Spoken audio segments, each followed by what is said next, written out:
Assalamualaikum warahmatullahi wabarakatuh.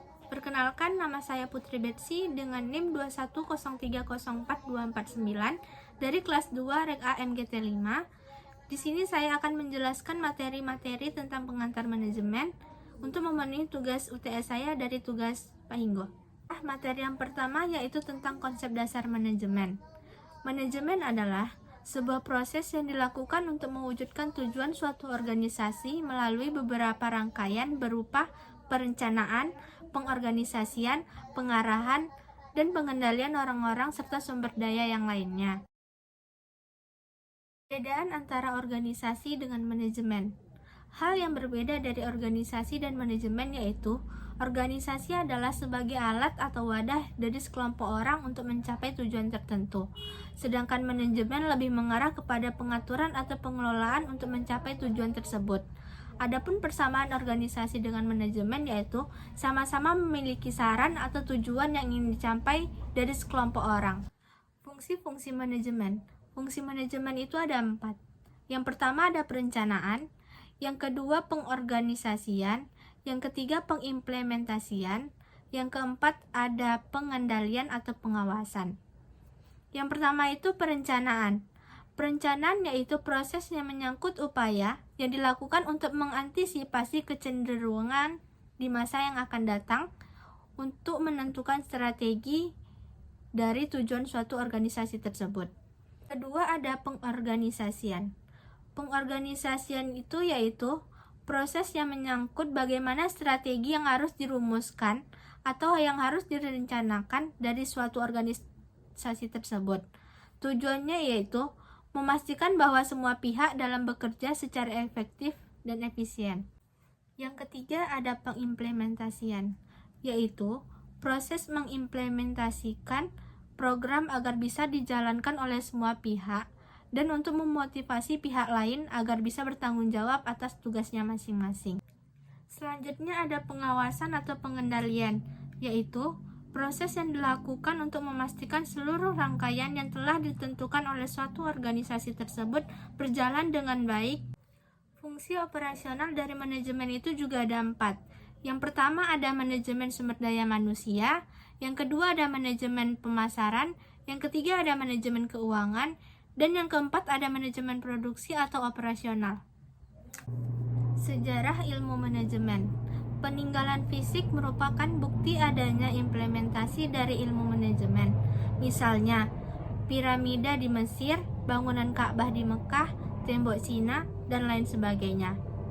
Peninggalan fisik tersebut menggambarkan adanya aktivitas yang teratur dan bertahap di masa lalu.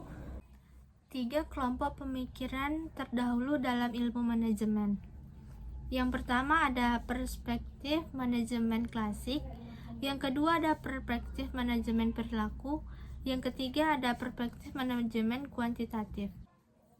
Keterbatasan dalam manajemen klasik ini yaitu kurangnya memperhatikan aspek kemanusiaan dari pekerjaan seperti motif, tujuan, perilaku, dan lain sebagainya. Manajer adalah subjek dari kegiatan manajemen yang merupakan orang yang melakukan kegiatan dalam suatu organisasi tersebut yang dibantu oleh anggota-anggotanya. Yang dilakukan oleh seorang manajer yaitu manajer mempertanggungjawabkan dan bertanggung jawab atas organisasi yang dipegangnya. Yang kedua, manajer memadukan dan menyeimbangkan tujuan-tujuan yang ada dalam suatu organisasi tersebut. Yang ketiga yaitu manajer harus berpikir secara analisis dan konseptual. Manajer pada umumnya memiliki fungsi atau bertanggung jawab pada seluruh bagian atau fungsionalnya pada suatu perusahaan atau organisasi. Manajer memimpin beberapa unit dalam suatu organisasi atau perusahaan tersebut mencakup pada fungsi manajemen fungsional. Manajer fungsional yaitu manajer yang memiliki tanggung jawab pada satu bagian fungsional pada perusahaan atau satu organisasi dan tidak ikut campur dalam kegiatan unit lainnya. Keahlian-keahlian dalam manajemen. Yang pertama ada keahlian teknis, yang kedua ada keahlian pengambilan keputusan, Yang ketiga ada keahlian berkomunikasi. Yang keempat ada keahlian konseptual. Yang kelima ada keahlian mengelola waktu. Kegagalan-kegagalan yang sering terjadi pada suatu perusahaan. Yang pertama adanya komunikasi yang buruk. Yang kedua gagal dalam mendengar atau memahami. Yang ketiga memperlakukan karyawan sebagai instrumen. Yang keempat gagal menjelaskan arah dan ekspektasi kinerja dalam suatu perusahaan atau organisasi tersebut. Selanjutnya penjelasan tentang materi lingkungan bisnis. Lingkungan bisnis itu terbagi menjadi dua. Yang pertama ada faktor internal dan faktor eksternal. Yang pertama itu faktor internal. Faktor internal itu yaitu segala sesuatu yang ada dalam organisasi atau perusahaan tersebut dapat mempengaruhinya. Faktor ini biasanya digunakan untuk menentukan dan mengetahui kelemahan suatu perusahaan. Contohnya, seperti tenaga kerja, uang atau kredit, hubungan internasional, metode, dan ilmu pengetahuan lainnya. Yang kedua ada faktor eksternal. Faktor eksternal ini berasal dari luar, yaitu segala sesuatu di luar batas organisasi atau perusahaan yang mungkin atau tidak langsung kegiatan perusahaannya tersebut. Peran lingkungan dalam organisasi bisnis. Yang pertama yaitu peran berorientasi terhadap kebijakan. Yang kedua, peran berorientasi pada perencanaan strategi bisnis terpadu. Yang ketiga, peran berorientasi fungsi. Selanjutnya penjelasan tentang materi lingkungan bisnis internasional. Materi lingkungan bisnis internasional itu yang pertama ada The Technology Driven Workplace, yang kedua The Learning Organization, yang ketiga ada Total Quality Management, yang keempat Continue View, yang kelima System Theory, yang keenam Management Science Perspective, yang ketujuh ada Humanistic Perspective, yang kedelapan ada Classical Perspective. Penjelasan tentang teknologi driven workplace. Organisasi ini berbasis dengan teknologi perusahaan yang bermodelkan bisnis, strategi inovasi dan pertumbuhannya berpusat pada teknologi.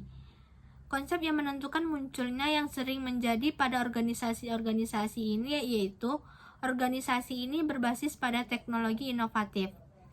Perusahaan-perusahaan ini tidak terlalu takut dengan perkembangan teknologi. Mereka juga merangkul budaya digital, tempat kerja, dan pola pikir. The Learning Organization, yaitu organisasi yang berlatih dalam menciptakan, meraih, mengubah, atau menentukan dan memperbaiki sikapnya untuk mencerminkan pengetahuan dan pandangan tertentu.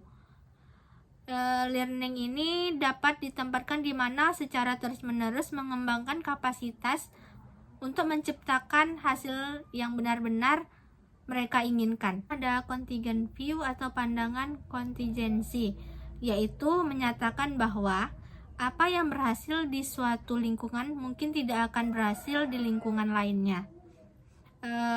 Mereka juga mengidentifikasikan manajer atau variabel kunci mengenai suatu situasi yang dihadapinya. Ada sistem teori atau teori sistem yang menyatakan bahwa perluasan perspektif kemanusiaan yang menjelaskan organisasi sebagai sistem terbuka dengan karakter entropi, sinergi, dan ketergantungan antar sistem. Science perspektif, yaitu perspektif manajemen yang muncul pada Perang Dunia Kedua dan menerapi sistem matematika, statistik, serta teknik kuantitatif lain untuk masalah-masalah manajerial. Humanistic perspektif.